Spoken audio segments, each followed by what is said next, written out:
عليه وسلم وعلى آله وأصحابه ومن تبعهم بإحسان إلى يوم الدين.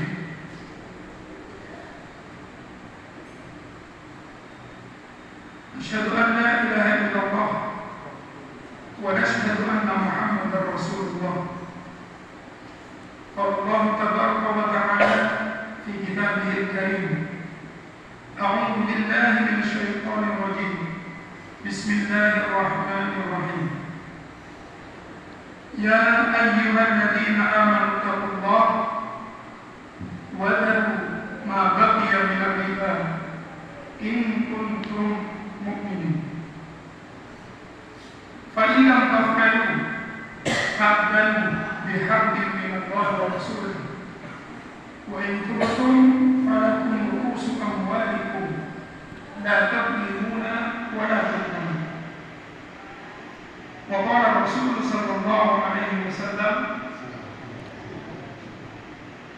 لعن الله الربا آكلا موكلا وكاتبا أو كما قال. صدق الله العظيم وصدق رسوله. Jamaah asatid, para jamaah sholat maghrib yang dimuliakan oleh Allah. Alhamdulillah, ketika kita berbicara manusia terbaik di dalam bekerja, maka mereka adalah orang-orang yang melaksanakan perjanjian, kesepakatan dengan pihak lain, dengan bosnya atau dengan rekan kerjanya, atau mungkin dengan teman bisnis. Dia melaksanakan kesepakatan yang telah dibuat. Ini adalah orang baik dan pandangan manusia. Begitulah kiranya orang baik dalam pandangan Allah. Orang mukmin yang baik, orang muslim yang baik adalah mereka yang melaksanakan kesepakatan dengan Allah.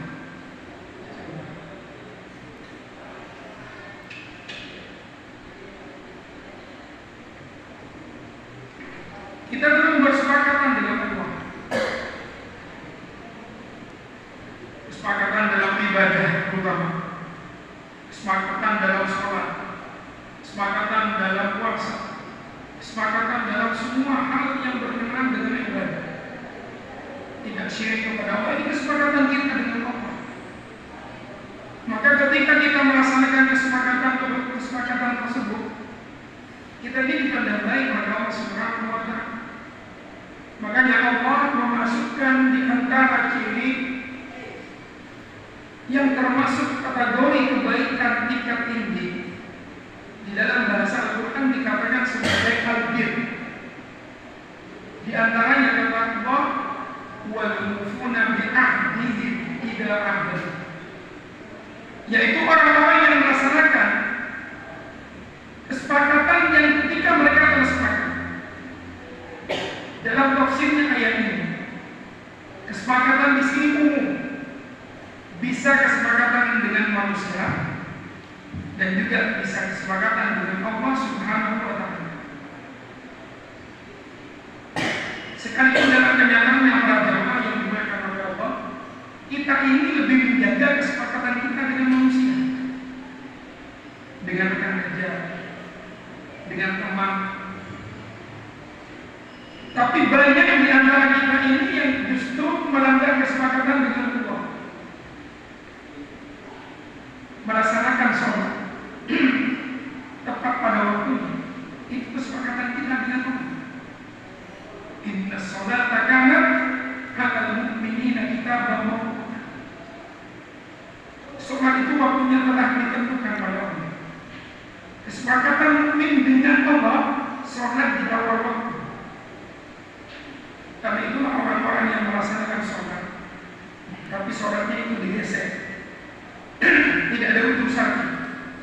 sengaja sholatnya ditunda, Allah Subhanahu wa Ta'ala langsung memberikan kepada dia bukan berupa neraka umum. Wailul lil musallin alladzina an salatihim sahun.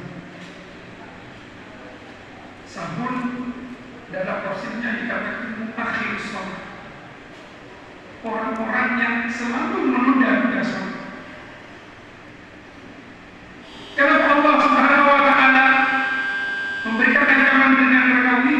Karena dia melanggar kesepakatan dengan Allah.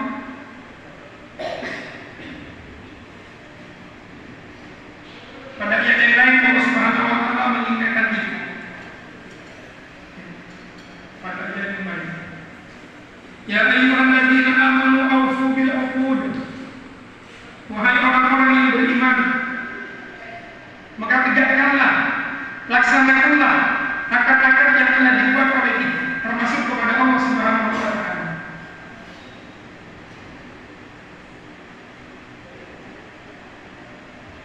Apalagi yang juga kepada Allah Subhanahu wa Ta'ala.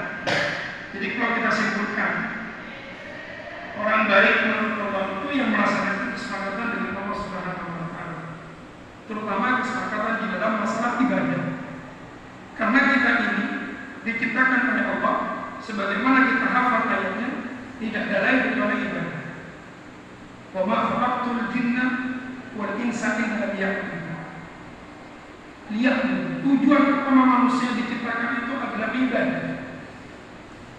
Ini menarik, karena ibadah ini menjadi tujuan pokok, sehingga orang-orang kafir yang mereka melepaskan dirinya daripada ibadah di dalam kehidupannya, Allah mengumpamakan mereka dengan perumpamaan yang hina, sebagaimana hewan yang bisa ayam, bisa kambing, bisa jamus, kerbau, bisa sapi. Walladzina kafaru yatamatta'una wa ya'kulun kama ta'kulul an'am. Dan orang-orang kafir itu kerjaannya yatamatta', bersenang-senang saja dengan dunianya, maka mencicipi berbagai kuliner. Kehidupannya itu tidak jauh-jauh dari kuliner. Jadi kita tidak usah heran melihat orang kafir. Dan kita jangan ikuti mereka, jadi hidup mereka hanya gara-gara kuliner. Mereka itu mencicipi satu piring, harganya itu bisa jutaan. Kita ini selalu kita hidayah kepada Allah agar tidak rusak ibadah kita, dan itu menjadi tujuan utamanya. Orang yang dimuliakan oleh Allah Subhanahu wa Ta'ala. Mungkin ini yang bisa saya sampaikan sedikit, mudah-mudahan bermanfaat kepada saya pribadi dan kepada para bapak-bapak sebelumnya. Kita tutup dengan hamdalah dan Assalamualaikum